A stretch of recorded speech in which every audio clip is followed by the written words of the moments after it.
It's so funny. I'm coaching a climber right now who sometimes where I need him to be right there with the route and like with it, if there's a big crowd, sometimes I'll just see him like forget that he's even climbing and just turn around and be like, "What's going on?" He'll like look out in the crowd. Fortunately, he's really strong, so it hasn't affected him a lot. But when I see that happen, I'm like, "You're rock climbing in a competition. Why are you turning around looking and forgetting what you're doing?"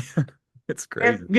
to that point, it's a skill that's not like it's not a I mean, I wasn't born that way. I mean, my very first nationals when I was 7, I think I got like 30th or something. But one of the reasons why I didn't make semis was because I was just so overwhelmed with like the fact that there were people watching me climb. I was like, hi. Like I like waved at my mom, I like said hi to my aunt while I was climbing, and they're like, you have to focus. But I think that's also like the flip side maybe of like ADHD, where Mm. it's like either I'm all over the place or I'm like hyperly involved in what is going on in front of me. And like that's yeah, like finding ways to hone that skill. Like it was not like don't think that I just was popped out the womb in that style. It was trained to an obnoxiously like hyper obnoxious level. I actually feel really bad for Shane and all the coaches that worked for me as a kid because I know I was not easy. I was a work in progress. But yeah, I don't know. It's just different athletic styles. I feel like Ben or some other athletes like Ben, it's like they are you need to feel the energy of the room in order to perform. And like in big moments, in big competitions like that, I think that there is a lot of strength to that. I'm like, there's going to be a crowd at World Cups or at the Olympics or at these massive events, and they're going to be cheering. It's going to be a lot of energy. You have to be able to process that. Some people like me, it's more neutral, and then some people it's like it elevates the performance. But like, you need to learn how to process that and turn it into something that works for you. Yeah, I think it's important to look at it as a skill. This is a skill you need to practice, like Yeah. getting mentally comfortable with that stuff. You had touched on styles, and that goes back to my original question is when we should suppress emotions and when we should embrace them. And I kind of see three different styles. And maybe you could talk about what your style, where you think you fit in, and if it's the same in preparation and in performance. So I kind of see these styles. Sometimes people um, have one while they're training, and they have a different one when they're performing.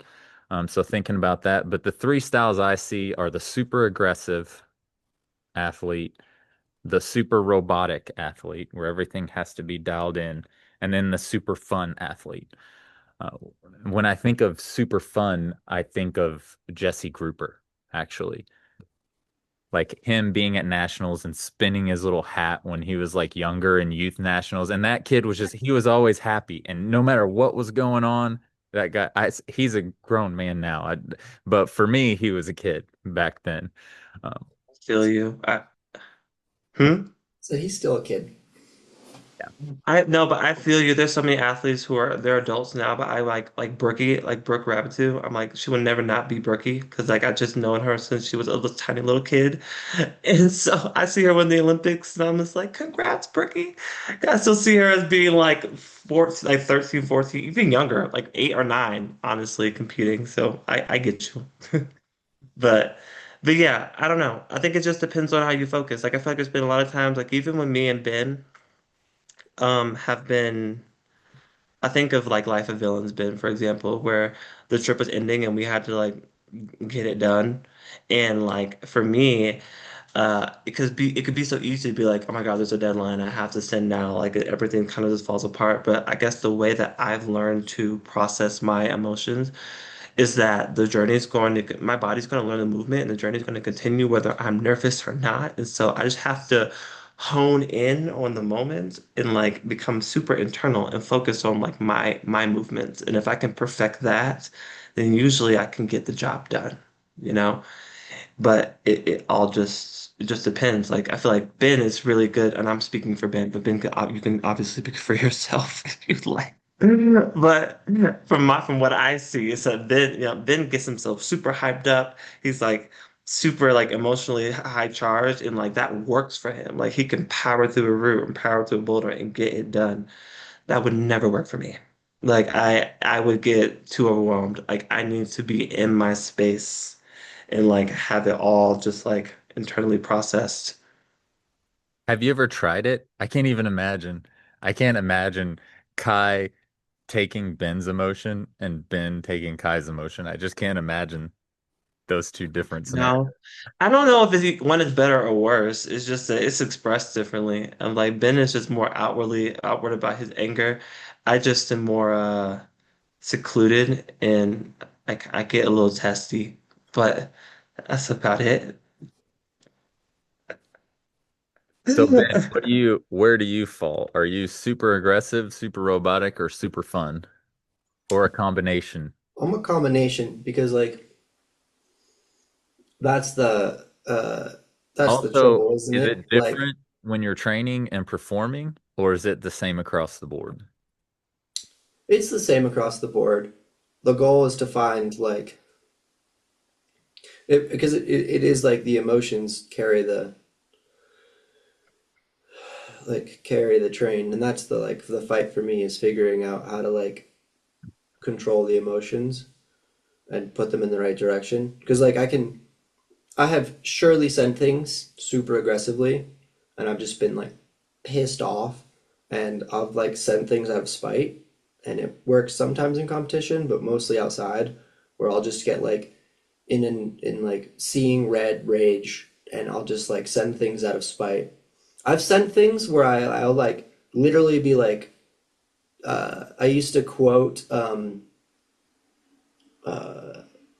the Breakfast Club, um, where the like goth angry boy is they ask him about his childhood. They're like, hey, what was your childhood like? And he's like, stupid, worthless, no good, freeloading. Um, Oh and yeah. yeah, that I like so like I would get so angry and like so self-deprecating that I would just start quoting that because I like needed to I like I something I struggle with the most is like in training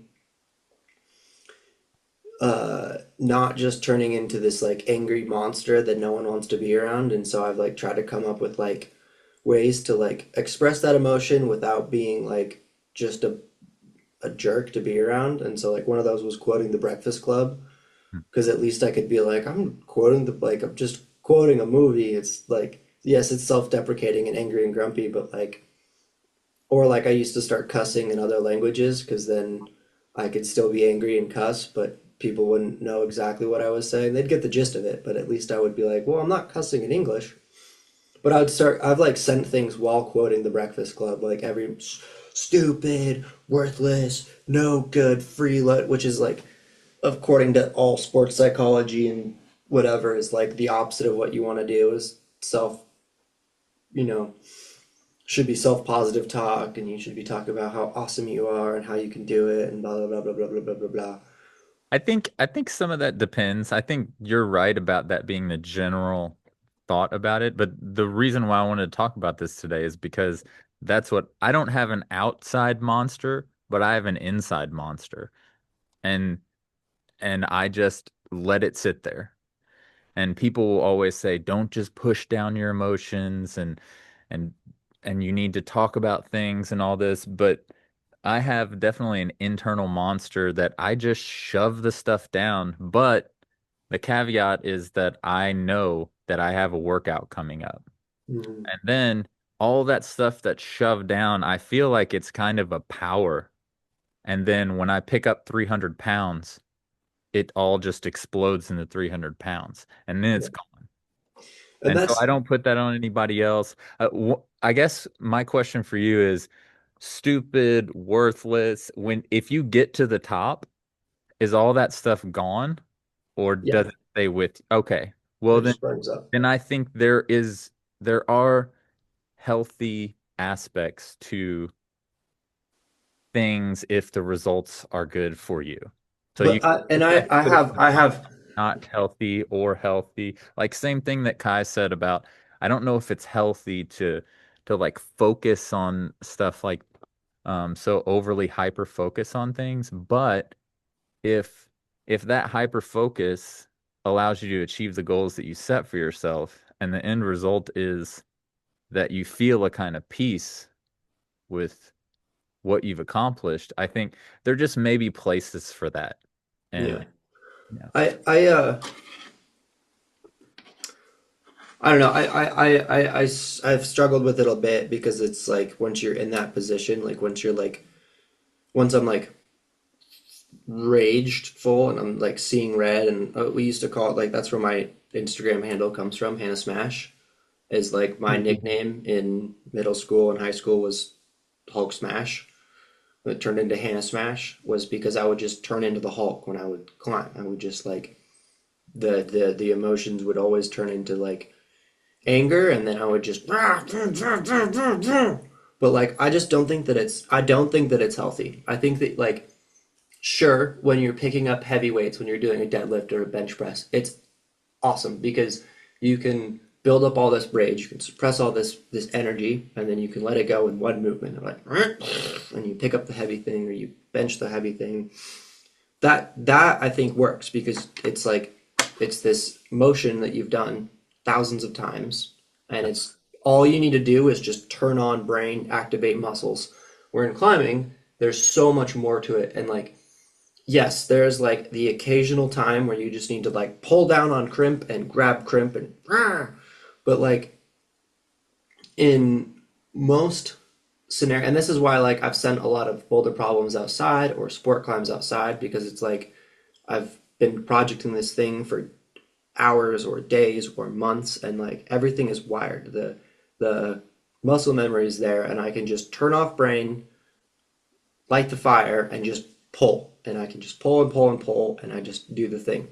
But in competition, like you've never done this boulder problem before, you've never seen this boulder problem before, and there's like so many other factors that like if you turn on that fire and you just start seeing red, you miss so many important things. And then also, how are you going to like A, turn on this fire, rage through the boulder, like maybe you turn it on and you happen to do the power boulder and it's awesome, but then you have to go back and you have to sit in ISO for 5 minutes.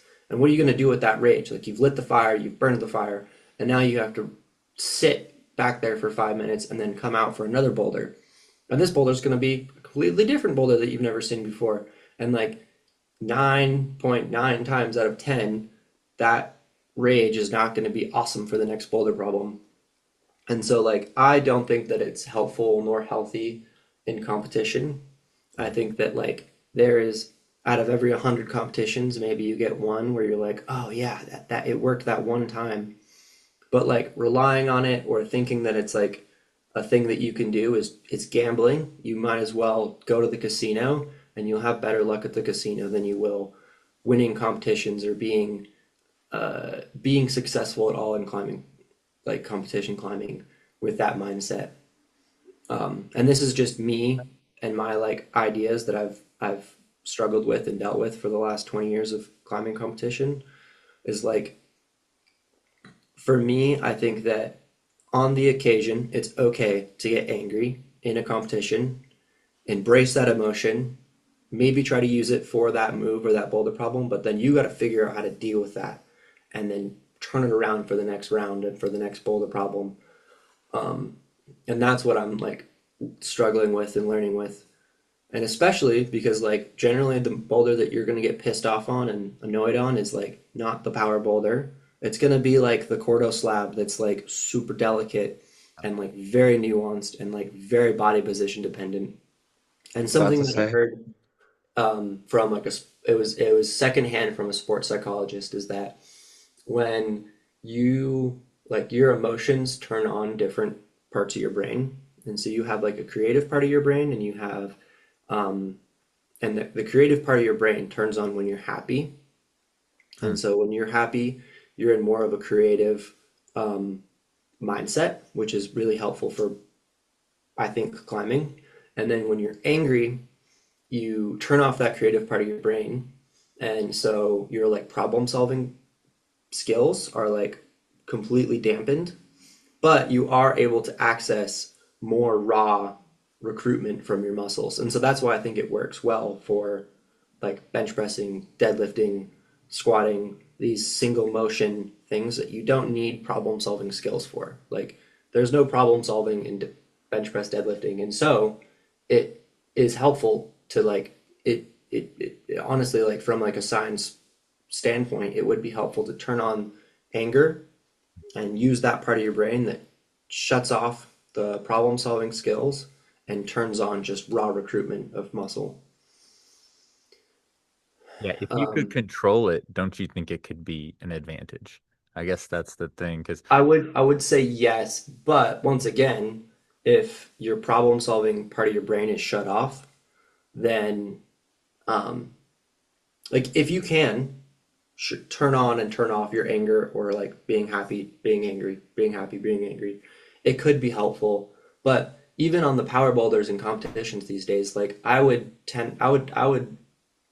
always choose to have my problem solving part of my brain on rather than the raw recruitment yeah, because in every single one of the power boulders that I've had to climb this year, there's been one where I was like, I wish I just had raw recruitment, and the rest of them, I was like, if I had my problem solving on and I was like more creative and like was more like in it, there's ways around you the could make it easier. I could make it easy. I can make this boulder problem easier by putting my hips in the right position, by using my toe in the right position, by grabbing this hold slightly better. Like all of these boulder problems that are power boulder problems in these competitions, like there's a way around them that you don't need just that raw recruitment. You can do it with the raw recruitment, but I would rather like think about how are my like hips swinging out on this move and how can I put them in a certain position that takes weight off my hands. Yeah. How can I like use my heel in a position like, doing some stupid hand heel match and then matching a crimp and then going out and I'm like, oh, I did the power boulder, but instead of like jumping to the crimp and being like, rah, I just backstepped this hold and like got my weight under the hold and then was able to reach up and grab the next hold and I didn't have to do the jump that everyone else was doing because I was just smarter. Yeah.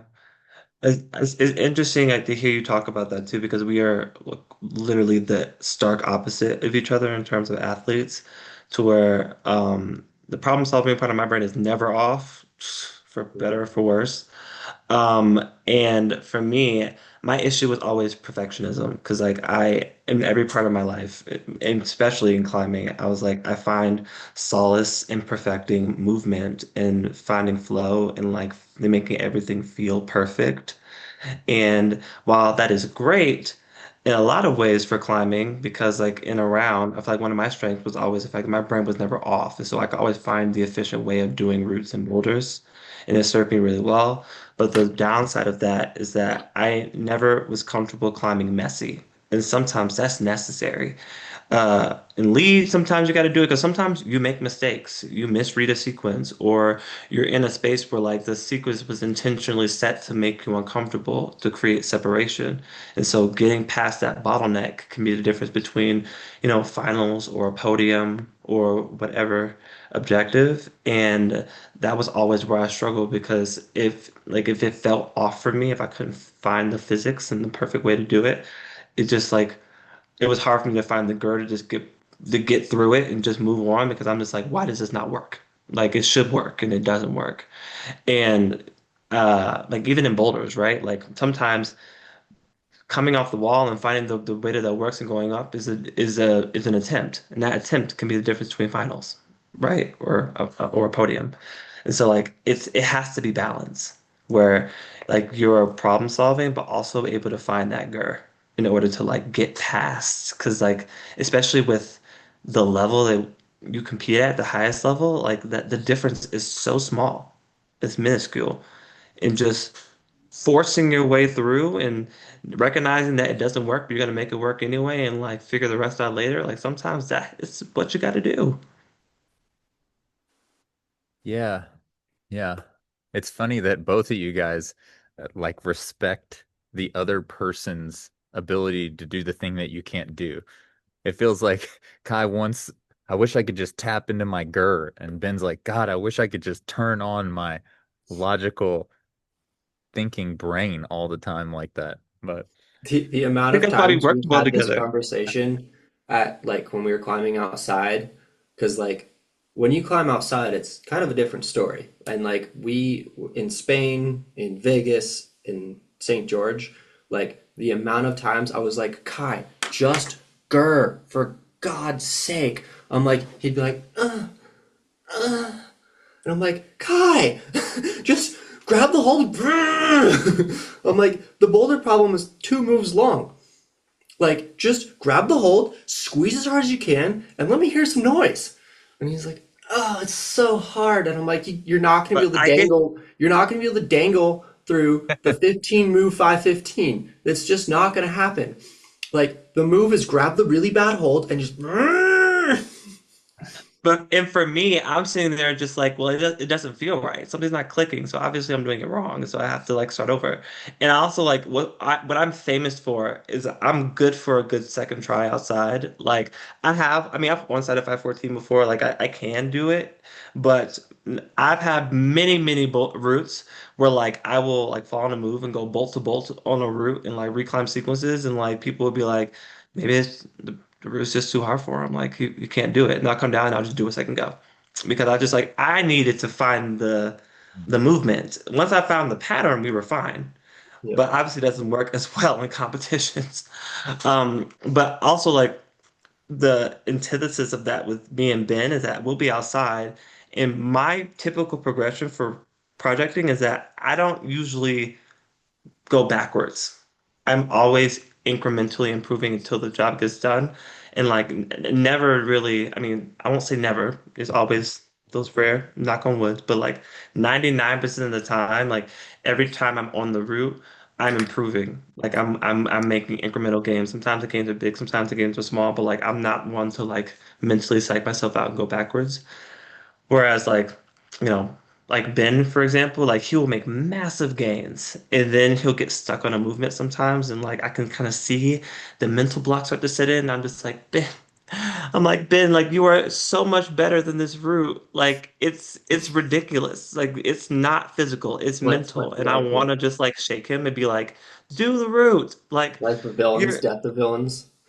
Oh my gosh. You don't even understand, Bradley. Like on both of these routes, Ben started off significantly ahead. I was like, oh, okay, Ben's about to do this route. I'm about to be left behind. And then like there would be a moment where like a movement or like something would get stuck in his head and I can see the unraveling. And it's like really frustrating and sad as his partner. I mean, obviously for him too, but like as a partner, because I'm just like no, like come back to us. and there's Get nothing it done. there's nothing you can say or do to The bring way that him I've back. climbed like both life and death of villains probably like 25 times. Oh, It's ridiculous. It was the same thing in Spain, Ben. Like remember when we started in Spain and there was like these routes where well I showed up and I had the worst water poisoning of my life and I was like it was awful. Like I couldn't hold down food or water for like at least a few days.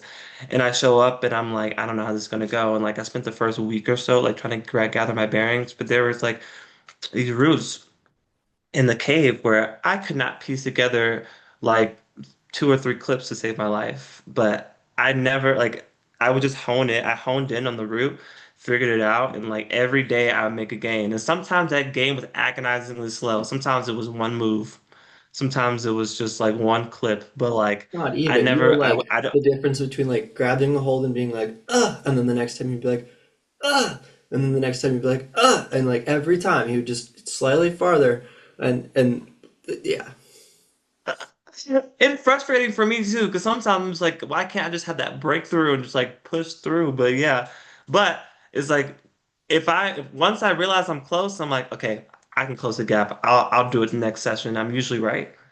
And yeah. so like I know it's just two different ways of processing. I don't think one is better or worse than the other. I just think that they require different techniques of how to bring everything together because like the goal is to be well-rounded. it had aspects of both. So if you start on one end of the spectrum or the other, it's just like tailoring the tactics to somehow bring us to the middle. Yeah, I think there's comfort in that consistency though. And I also think that you're right. It has to be balanced. So if y it's important to recognize where your strengths are, and then again, you focus on the other thing because your strengths are going to be your strengths. So if you have to learn how to sometimes turn on or you have to learn how to turn off, then that's the thing you work on because the thing that you're strong at's always going to be there. Like for me, it was always needing to manage the aggression. So like even in Yeah. throughout all my training and stuff that I do, my limiting factor is I can find body positions, I can be slow, and I can climb the easier part. When I hit the crux, it was always hard for me to rage and smash the crux and then come back down and chill out for the rest of the route. So even in my training and stuff, when we have intervals, like I'm measuring my rest time and my work time, during my rest time, I have to consciously focus on, okay, this is rest time. Rest. Right. Bring your heart rate down, chill out because this is just like the easy climbing section. You're chilling, you're finding the best body position. And then when that 10 seconds, I have a little alarm that hits 10 seconds before my lift. So I've like kind of trained my brain to, okay, my lift is coming or my pull is coming. So then I can fire myself up and release all the aggression. And then during the rest period, I'm like, okay, calm down, calm down.